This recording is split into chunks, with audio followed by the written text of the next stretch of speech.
أعوذ بالله من الشيطان الرجيم بسم الله الرحمن الرحيم صدر اجلاس स्टेज पर मौजूद द कौमी वतन पार्टी द सूबे वाइस चेयरमैन और साबिका MPA अदनान वजीर साहब, स्टेज पर मौजूद द कौमी वतन पार्टी द बनू जिले चेयरमैन मलिक शारक करम साहब, स्टेज पर मौजूद द गरग जिले चेयरमैन गुफरान खटक साहब, द वजीरिस्तान नारावली मलिक अतामीर साहब, द DI खान जमुंगा चेयरमैन दमसाज खान और जमा द बनू द तारीखी खोरे मशरानो इज्जतमंदो द वजीर कौम मशरानो इज्जतमंदो जानानो जो टोल के अवल स्टाफ डेर जात मशकूरी मा स्टाफ डेर जात ममनूनी मा ची डेर पशाक नोटिस मानी पर डेर लग टाइम के चिकन तारीखी इस्तिकबाल का जमून को कम इज्जत मुंगले राखो कम तरीके सरा चितासो दुमता फल दमीने इजहार को स्तासुदा मीना स्तासुदा जोश स्तासुदा इखलास चले ता वजा हमेशा में तैयार था तमाम तेरा मेरे बड़ी तेरा माने जदा दान खान ओदावी दबलू द काबिने में जात मशकूरी मा चिनन द कौमी वतन पार्टी अतम योम तासीस पबलू की मांझी में गया थी मुंगा चिन्हन ना तका लमक के कला कौमी वतन पार्टी बुनियाद में बदलो न दे बुनियादी मकसद था चे पाकिस्तान की आबाद सुम्र पुख्ताने चीदी दावी द हकूक तहफुज दिवशी पुख्तून तम दे द तरके मौका मिलोशी पुख्तून तम दे आगा टोल हक मिलोशी चिकम नूर कौमुन का हासिल दी दल तके और द पुख्तून बची चली चाहुई तर तालीम द सेहत सहूलतों में मिलोशी रोजगार मिलोशी और पुख्तून देम तरक्कियों की नन कमुंगो गुरु नो पुख्तनो दे मुल्क आबाद कोलो के दे मुल्क जोड़ों के यो डेरा हम किरदार अदा करे दे खुचू गुरु नु पुख्तनो था दागिया गस्सिलन में नोशवी चिकमी कुर्बानी दी और करी थी कमुंगो गुरु दल तकी दीद दहशतगर्द खिलाफ जंग खबर कही दहशतगर्द खिलाफ जंग के टूरों की जाकर कुर्बानी चला का पुख्तून काम और करेगा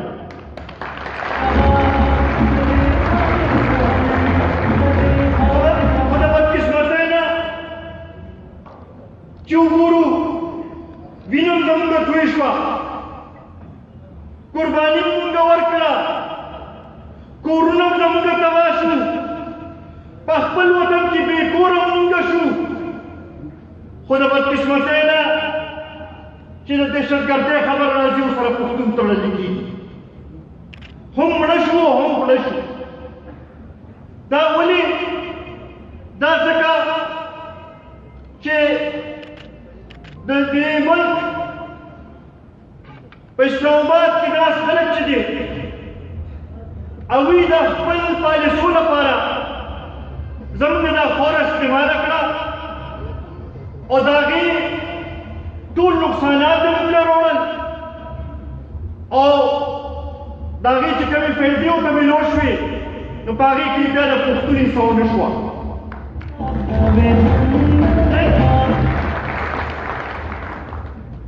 که زه دا ووایم چې زمونږ د قبایلو وروڼو ډېرې زیاتې قربانۍ ورکړي دي. د پاکستان په جوړېدو کې د هغوی قربانۍ وې،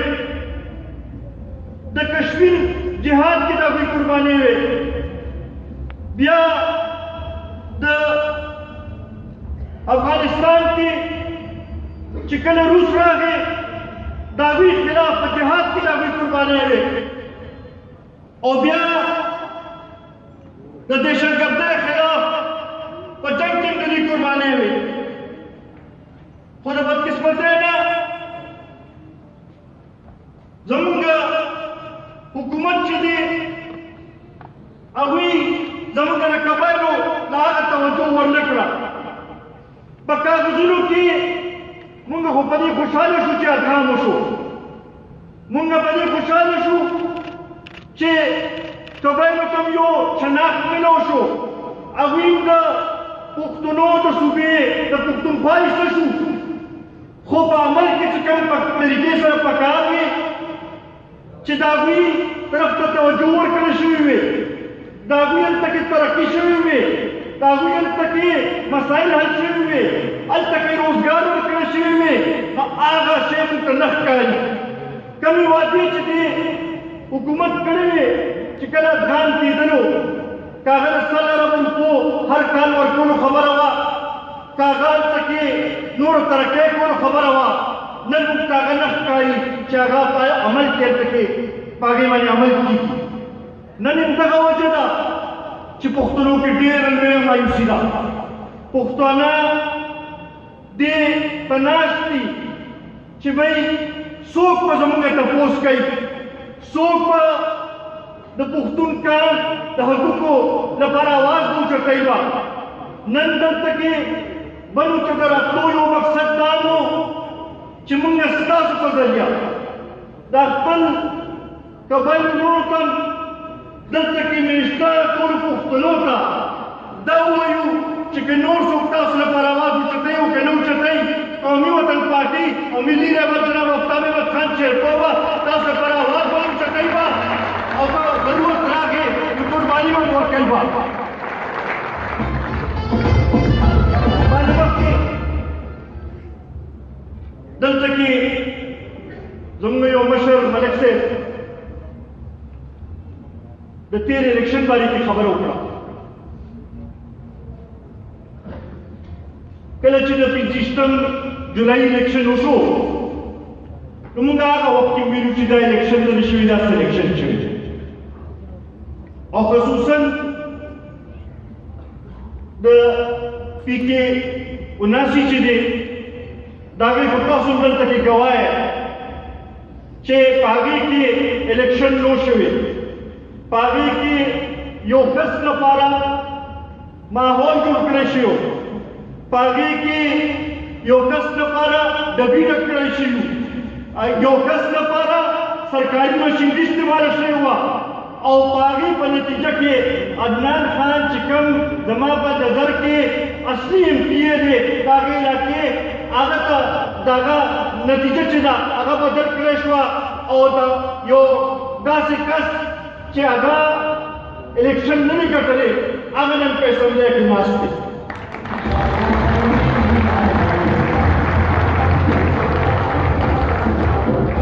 نن 2.5 کاله د تحریک انصاف ته تبدیلی د حکومت هم تېر شو، زموږ صوبې کې خو خیر ده 9 کاله تېر شو، خو په ټول ملک کې 2.5 کاله تېر شو. زما خیال دی کومو خلکو چې دا خبره مخکې نه منله هغه اوس دې خبرې قایل دي چې دا سیاست ټول چې دی دا د هر چا د وس کار نه دی، دا جعلي سیاستدانان یا هایبریډ سیاستدانان چې دی هغه د عوامو مسایل نشي حل کولی. عوامو مسایل چې دی صرف هغه خلک حل کولی شي چې د هغوی جړې په عوامو کې وي، چې هغوی د عوامو په مسایلو باندې پوهېږي، چې د هغوی نبض چې دی په هغې باندې د عوامو په نبض باندې دا وی کوټه وی صرف هغه خلک مسایل حل کولی شي. نن 2.5 کاله تېر شو، په دې کې موږ که وګورو نو خارجه پالیسۍ په حوالې سره موږ بلکل یوازې پاتې شوي. پرون به تاسو کتلي چې په FATF کې بیا ووټینګ وشو او بیا یو ځل پاکستان چې دی هغه ګرې لسټ کې وساتلی شو. دا د دې موجوده حکومت ناکامي ده، د دې د خارجه پالیسۍ ناکامي ده چې هغه ملکونه هغه برابر اسلامي ملکونه چې په هره موقع باندې موږ سره ودرېدلي وو، د سعودي عرب په شانتې ملک چې هر مشکل کې زموږ سره ولاړ و، نن هغه موږ نه خفه دی او موږ سره هغه شانتې ودرېږي نه. دې عمران خان ویلي وو چې دې نه مخکې چې څومره حکومتونه تېر شوي دي هغه کرپټ حکومتونه وو. هغوی قرضې دې لپاره اخیستلې چې کرپشن وکړي. نن ستاسو په وساطت کې دا تپوس کوو چې ستا په 2.5 کاله کې په 14,000 اربه قرضه واخیستلې شوه. 14,000 اربه. دا پیسې چېرته ولګېدې؟ دا پیسې په کوم پروجیکټس باندې ولګېدې؟ آیا د خلکو په ژوند کې څه فرق دې سره راغی؟ تاسو ته تپوس کوم د بلو خلکو، آیا د تحریک انصاف تبدیلي تاسو ولیدله؟ آیا ستاسو مسایلو کې کمی راغلی دی؟ آیا ستاسو مسایل حل شوي دي؟ د نفت آواز چې دی دا چې زه هرې ضلعې ته وشم هلته کې دغه جواب موږ ته ملوي. نن د عمران خان نه موږ په دې حوالې سره بیا تپوس کوو چې عمران خان تا خو به وې چې هغه خلکو کرپشن لپاره قرضې اخیستې دي، نو تا دا 14,000 اربه قرضه چې ده دا د څه لپاره اخیستې ده؟ ته هم د دې حساب دې قوم له ورکړه.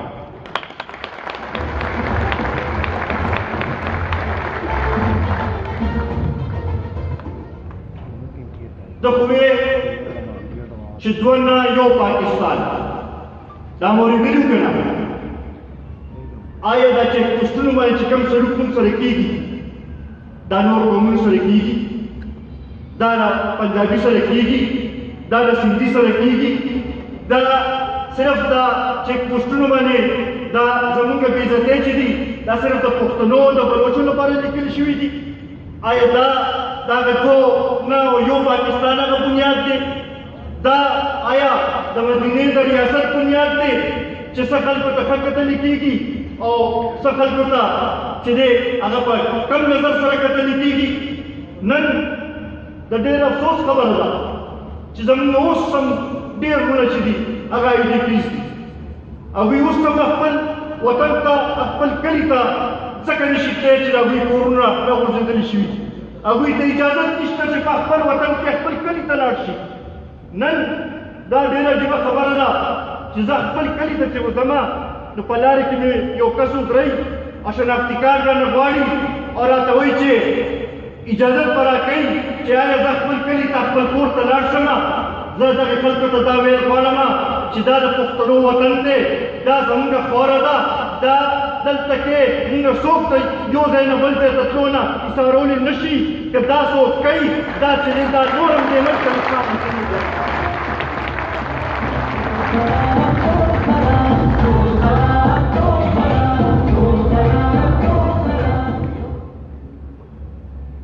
عزتمندو په دې 2.5 کاله کې دا کومه ګراني چې راغله دا زما خیال په تاریخ کې چې ته موږ نه ولیدلې. دې نه مخکې به هم که ګراني راغله نو یو ریټ به مقرر شو چې یاره اوړه 10 روپۍ ګران شو، چیني 10 روپۍ ګران شو، بجلی 1 روپۍ ګرانه شوه. دا حکومت خو چې کله راغلی دی داسې ګراني راغلې ده چې نن په کم قیمت باندې زه اوړه اخلم سبا ما ته په هغې قیمت باندې نه میلاوېږي. نن چې په کم قیمت باندې چیني اخلم سبا ما ته په هغې باندې چیني نه میلاوي نن چې کم قیمت باندې زه دوایي اخلمه سبا ما ته په هغې باندې دوایي نه میلاوي د 1947 نه واخله تر د 2018 پورې د وړو قیمت چې دی د 100 کیلو د بورې چې دی هغه 200 پورې رسېدلی و په دې 2 کاله کې د 1400 1500 1600 ته ورسېدو دا لا پته نه لګي چې کوم ځای کې به ودرېږي د چینو قیمت د 55 روپۍ کیلو ته رسېدلی و د 2018 پورې په دې 2 کاله کې د 115 روپۍ کیلو ته ورسېد او نور هم زیاتېږي لګیا دی پرون ورځ ما د جالي وزیر اعظم صاحب انټرویو واورېده وایي چې یاره زه اوس پرې په دې باندې پوه نه وم او موږ ته غلط عدد شمار راکړی شوي وو او داسې مافیاز ناست دي چې هغوی چې دې موږ کار ته نه پرېږدي وزیر اعظم صاحب اول خو دا ستا نااهلي ده چې تا ته نه وه پته چې څه کېږي لګیا دي او دا ستاسې مورې کې راتلل تا خو وایي چې د مدینې ریاست بنیاد کېږدمه په مدینې ریاست کې خو داسې نه چې بیا حاکم چې دی هغه د خپل رعایا په مشکلاتو باندې ځان نه پوهېږي او په هغې باندې پوه نه وي او بیا چې تا ته کوم هغه ریپورټونه چې راغلل که د چینو ریپورټ راغی نو ستا